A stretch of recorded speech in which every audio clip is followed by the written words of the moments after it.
Okay, so can you just start by introducing yourself? Yes. My name is Glynn. I'm 50 years old. I'm married to a Danish woman and have lived in Denmark for 25 years. So it's a long time since I left South Africa. But I grew up in South Africa, first 25 years of my life. My parents are South Africans. My grandparents are South Africans. My great parents, great grandparents. So I'm many generations African. So I'm not just, I lived there for a while. I grew up in South Africa, went to school there, and I grew up and went to school and went to the military during apartheid. So how was South Africa growing up as a kid? South Africa growing up, we always knew that there was apartheid. We were all very aware of it, even as children, because there were sanctions against South Africa. So we couldn't travel, we couldn't take part in the Olympics. We couldn't buy jeans. You couldn't get Levi's in South Africa. You couldn't have McDonald's. You couldn't get Ray-Bans. There was always an embargo, a trade embargo against South Africa because of apartheid.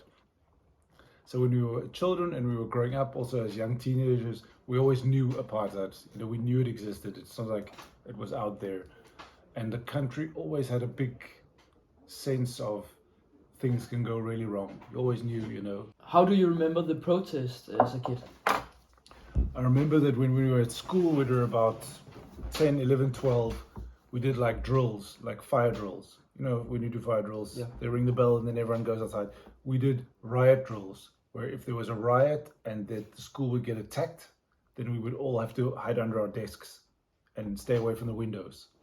So that was quite bad. And I remember driving to school because I went to boarding school in Cape Town. So every Monday I would drive to school, and then in the weekends I would go home to my parents. And driving to school on a Monday morning, you drove along the airport on the national road, the big highway, and there would just be tons and tons of soldiers. And out in the areas where all the poor black people live, the townships, they would be burning. You'd just see smoke, and there was big trouble there. And you would be pretty scared driving down the highway because they would throw stones at the cars. So as a little kid, it was quite traumatic. So, but another thing that people always underestimate is we didn't have any black children in our school. The black children went to black schools, the colored children went to colored schools, and the white children went to white schools. And when you're a kid growing up, you don't think like, where are the black kids? We just thought, that's fine. We're in our white school and they're in our black school. That's how it's always been. So we weren't like, why are there no black kids? Where are they? We didn't think about that. It was just, we're in our white school and they're in their black school. And their school obviously was a lot shitter than ours because they didn't get as much money as we did. But we didn't know that. So we just thought we're here in our white school and they're in their black school. And we didn't think about that part of it. So I didn't grow up with any black people. Didn't know any black people. They stayed in their part of the town, we stayed in our part. So we didn't see, I didn't know many black, I didn't grow up with any black people. Even though I was in Africa, I saw black people every day on the street, but I didn't like have black friends. So how about growing up? Did you understand it in another way? Yes.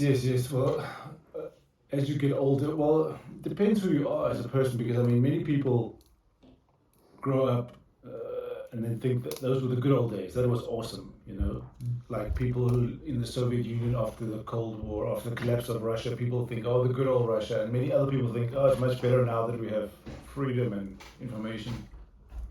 So as I grew up, we say, okay, apartheid was just shit. That was just crazy.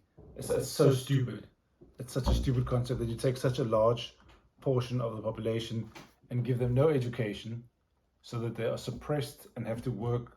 It's just a stupid way of doing it. Obviously, those people will be unhappy. Such a stupid concept. So when I grew up, I just looked back and thought, Jesus, those guys in the National Party who initiated all this, it was so stupid. It was so old-fashioned what they did. It was really short-sighted. Very, very stupid. Yeah. So how did you feel about Nelson Mandela and his principles at the time? I was very against him, hated it. Because when Nelson Mandela went to prison, he was sent to prison because of he was doing some things that you would consider today as to be freedom fighter actions. He was doing things to help his people. But from the government side, from the white people side, he was just a terrorist. The ANC was planting bombs. The ANC was blowing up schools and blowing up hospitals. They were terrorists in our eyes. I mean, one man's terrorist is another man's freedom fighter, and that's how it always is. So we were not big fans of that. Nelson Mandela was put in jail because he was a member of the ANC, which was an illegal political party at that stage, and they were planning a lot of terror acts. So that was sort of like we think of Al Qaeda today. That's how ANC was back in the day. So back then it wasn't all awesome and politically super friendly. They were badass. They were blowing shit up. They were killing people. So we didn't think it was awesome, we didn't. All right. How do you remember your time in the army? Well, I'm not that old, so compared to them. So when I got to the military, apartheid was already winding down. It was just a few years before Nelson Mandela was let out of prison, and apartheid had been getting slowly and slowly less. They'd been loosening up on the rules for apartheid. So apartheid was busy dissolving by the time I hit the military. And I always wanted to be a soldier, and it's got nothing to do with apartheid. I wanted to go to the army, I wanted to be a soldier, I thought that was awesome. And I flew around in helicopters and blew shit up. I mean, what's not to like? But the important thing is that people don't realize is that in the transition from when apartheid stopped to when the new Nelson Mandela government started, South Africa was balancing on a knife's edge, about to go into a massive revolution. A very bloody revolution where there'd just be a total civil war between the white people and the black people, and it was about to go really pear-shaped. And the military was used by the government to stabilize the country. So if you guys watch the TV and you see a whole lot of people protesting and the military standing there with a lot of guns, then you think those white guys with the guns, they're the bad guys. But maybe if they hadn't been standing there, maybe those black guys, those black demonstrators, and I don't say black in a racist way, I say black because they were black people, they would maybe just have gone crazy and burnt down a lot of towns and killed a whole shitload of people, and then there would be a counter-reaction, and they would get a counter-reaction, and you'd end up with something like Rwanda, where people are just massacring each other. So by the end of my military career, I was used a lot by the government, not just me, but the military as a tool of political stability, was used to make sure that there wasn't a very bloody civil war. And everyone was happy about that. Nelson Mandela was very happy that the army was keeping things under control. So I think that was a very underestimated job. I'll tell you a story. One of the last things I did before I left was when I was at university and I got called back up into the military. I went back to do some work, and we had to guard the election polls. It was the day that Nelson Mandela got voted in as president, was that election. The first time black people in South Africa could vote. First time ever. So that was like awesome for them. Apartheid has ended, you guys can vote. And they called in shitloads of soldiers, and we had to stabilize the townships while the voting happened. And then you'd think that was awesome for them, they could vote. So they just went, I mean, this is a big country, there's millions of people, so not everyone, but a lot of the polling stations, people who were waiting to vote, just went completely batshit crazy, burnt everything down, smashed everything. So white guys like me were standing there in the middle of the night. I was a young guy, I was like 20 years old.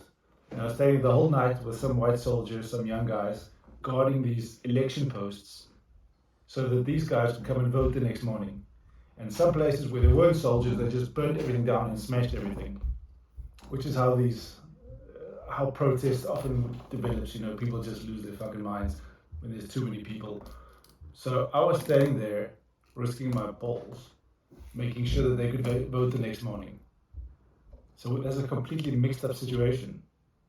You see, so it's not as easy as you think. It was very complicated times. How do you remember the fight against the rebels which you attended?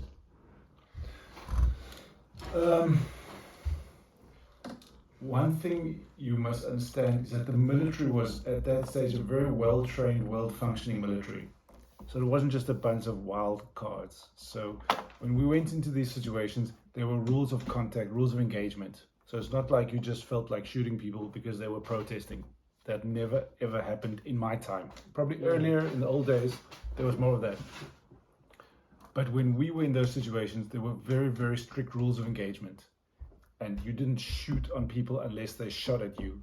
Even if they threw stones, even if they threw Molotov cocktails, sort of similar to Denmark. If there's a protest, the police don't just shoot people. They really have to go be very aggressive before anyone shoots. Those were the same rules for us. So for me, it was shit scary because we'd maybe be 20 or 30 soldiers in an armored car, and there'd be thousands of protesters protesting, going pretty crazy, breaking stuff, heavily armed, maybe not with guns, but with knives and machetes and baseball bats and golf clubs, very African, like anything as a weapon. And then we'd be saying there are a couple of white guys trying to pacify these thousands of people to make sure that they didn't completely freak out and, So a lot of it was very scary, and it was a stupid situation to put young guys in like me just because we were there and we were white. Because at that stage, only white guys went to the military. There was national conscription. When you're 18, you went to the military. But that rule only counted for white people. Black guys didn't have to go to the military. So it was always white military. So very complicated situation. It wasn't just good and it wasn't just bad. It was very, very messed up for everybody, actually. All right. So what is your thoughts about apartheid and Nelson Mandela now? I think Nelson Mandela is fucking awesome because Nelson Mandela coordinated the transition from the white government, the NP party, to the ANC party. He coordinated that transition in a way that it was bloodless. There was no revolution because a lot of the more radical black parties, there were parties called the PAC, Pan-African Congress. They said, when they had their slogan in their political party was one settler, one bullet. So they said, when we get to power, we're just going to kill all the white people. 5 million white people in South Africa. They said, when we get to power, we're just going to kill everyone. So there were some radicals there. There were also some white radicals like neo-Nazis who said, when we, we'll make a counter-revolution. But Nelson Mandela coordinated a bloodless transition. So he was a big hero there because he managed to get white guys on his side and the black guys on his side, so it all went very smoothly. So there he was really awesome to do that. And when I look back on apartheid, I think it was just so fucking stupid. It was so stupid. There's so many ways in the 60s and the 70s they could have done it so differently. If you want segregation, if you think people should be segregated, you can do it in so many ways.